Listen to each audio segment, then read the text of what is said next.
அந்த கடலை கடைத்தார்கள். அந்த மந்திரி சாய்ந்து விட்டது. மழை சாய்ந்து விட்டால் அமிர்தம் கிடைக்காது. கிடைக்க முடியுமா? அமிர்தம் கிடைக்குமா? அந்த மழையை தாங்க வேண்டும் என்ற எண்ணத்தோடு 360 யோசனையுடைய ஆமரம ஒட்டிய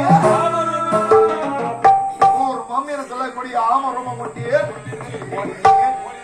மழையை என் முதிரமாய் தாங்கிக் கொண்டே மழை நிமிர்ந்தது. படைத்தார்கள். தோன்றியது அமிர்தம்.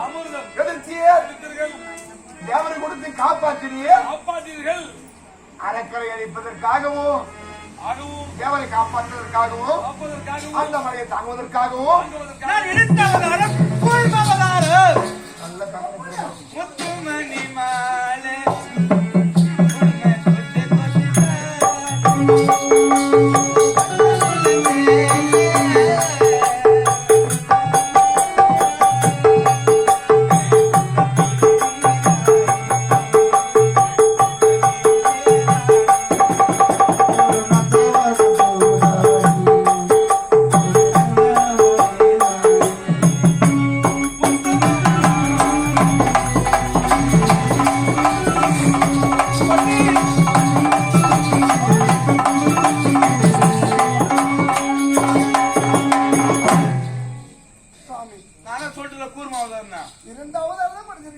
அப்ப ஒண்ணு எடுத்துக்கிட்டான் சாமி. அது மட்டும் இல்லைங்க. வேற என்ன?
என் தேவி என்னவென்று கேட்டால் ரகவதாரம் எதற்காக எடுத்தீர்கள் என்று கேட்கிறல்லவா? காசுடைய மைந்தர்கள் இளைஞன் இரணியாட்சன். ஆமா, இருவர் வளர்ந்தார்கள். அவருடைய ஆணவத்தினாலே தேவரைகள் குடும்ப செய்வதும் இப்படியெல்லாம் அவர்கள் அதாகம் செய்து கொண்டு வந்தார்கள். ஆமா, அப்படி இருக்க வேளையிலே இரணியாட்சனானவள் பூமகள் சொல்லக்கூடிய பூமாதேவி சிறையிலிருந்து விட்டார். பூமகள் அழுதாக நினைந்து ஓடினே என்னவென்று கேட்க கடுபாவியில சிறைபிடித்து விட்டார். சுவாமி காப்பாற்ற வேண்டும் என்று அவள் அழுதாள்.